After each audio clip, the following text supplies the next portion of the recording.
PSCക്ക് അത് അന്വേഷിക്കാനുള്ള അധികാരമുണ്ട്. National highway നിർമ്മാണത്തിൽ വലിയ തോതിൽ 150 സ്ഥലങ്ങളിലധികം വിള്ളലും വ്യാപകമായ നാശവും നിർമ്മാണത്തിലെ അപാകത മൂലം ഉണ്ടായിരിക്കുന്നതാണ് എന്ന് വളരെ വ്യക്തമാണ്. കോടിക്കണക്കിന് രൂപയുടെ അഴിമതിയും നടന്നിരിക്കുന്നു. ഈ അഴിമതിയെക്കുറിച്ചും എഞ്ചിനീയറിംഗ് പിഴവുകളെക്കുറിച്ചും സാങ്കേതികമായ പിഴവുകളെക്കുറിച്ചും പഠിക്കാനുള്ള അധികാരം KC വേണുഗോപാൽ ചെയർമാനായ PSCക്കുണ്ട്. അവരത് അന്വേഷിക്കുമ്പോൾ സംസ്ഥാന ഗവൺമെൻറ് എന്താണ് പ്രശ്നം? ഈ പാലാരിവട്ടം പാലം ഇടിഞ്ഞു വീണില്ലല്ലോ. UDF ഗവൺമെൻറ്റിൻ്റെ കാലത്ത് തുടങ്ങി LDF ഗവൺമെൻറ്റിൻ്റെ കാലത്ത് അവസാനിച്ചാണ് ആ പദ്ധതി. അതിനൊരു റിപ്പോർട്ട് വന്നു, ഈ ഒരു എഞ്ചിനീയറിംഗ് പ്രശ്നമുണ്ട്, ഒരു അപാകതയുണ്ട്. അതിൻ്റെ പേരിൽ എന്ത് കോലാഹലമായിരുന്നു സംസ്ഥാനത്ത്. ആ പാലം ഇടിഞ്ഞു വീണില്ല, അത് പഞ്ചവടി പാലമാണെന്ന് പറഞ്ഞു. എന്നിട്ട് അന്നത്തെ മന്ത്രിയെ വിജിലൻസ് കേസിൽ പ്രതിയാക്കി. കോടതി ഇടപെട്ടില്ലെങ്കിൽ അദ്ദേഹം ജയിലിൽ പോകേണ്ടി വന്നേനെ.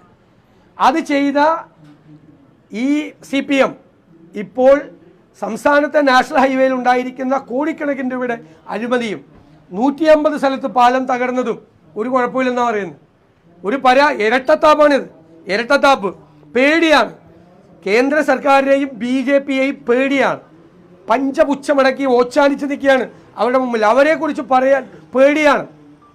നിതിൻ ഗഡ്കരിയെ കണ്ടു എന്ന് പറയണം. നിതിൻ ഗഡ്കരി കേരളത്തിലെ CPMനും കേന്ദ്രത്തിലെ BJPക്കും ഇടയിലുള്ള പാലമായി കഴിഞ്ഞ കുറേ നാളായി പ്രവർത്തിക്കുന്ന ആളാണ്. അതുകൊണ്ട് ഹൈവേ നിർമ്മാണത്തെക്കുറിച്ച് CBI അന്വേഷിക്കണം എന്നാണ് ഞങ്ങളുടെ നിലപാട്. വ്യാപകമായ അഴിമതി ഇക്കാര്യത്തിൽ ഉണ്ടായിട്ടുണ്ട്. ഞങ്ങൾക്കൊരു പരാതിയില്ലെന്നാണ് പറയുന്നത് സ്റ്റേറ്റ് ഗവൺമെൻറ്. എന്നിട്ട് ഈ അഴിമതി ചൂണ്ടിക്കാണിക്കുമ്പോൾ ഈ നിർമ്മാണ പ്രവർത്തനം വൈകാൻ വേണ്ടിയിട്ടാണ് ഞങ്ങൾ പറയുന്നത് എന്നാണ് പ്രതിപക്ഷത്തിൻ്റെ നേരെ ഉള്ള ആരോപണം. ഇപ്പം എന്താ, കൂരിയാട് മലപ്പുറത്ത് തകർന്നു വീണ സ്ഥലം നന്നാക്കുന്നതിന് വേണ്ടി മിനിമം 1 വർഷം എടുക്കുമെന്നാണ് നാഷണൽ ഹൈവേ അതോറിറ്റി തന്നെ പറയുന്നത്, നന്നാക്കുന്നതിന് വേണ്ടി. അപ്പോൾ അത്ര തോതിലുള്ള തകർച്ചയാണ് ഉണ്ടായിരിക്കുന്നത്.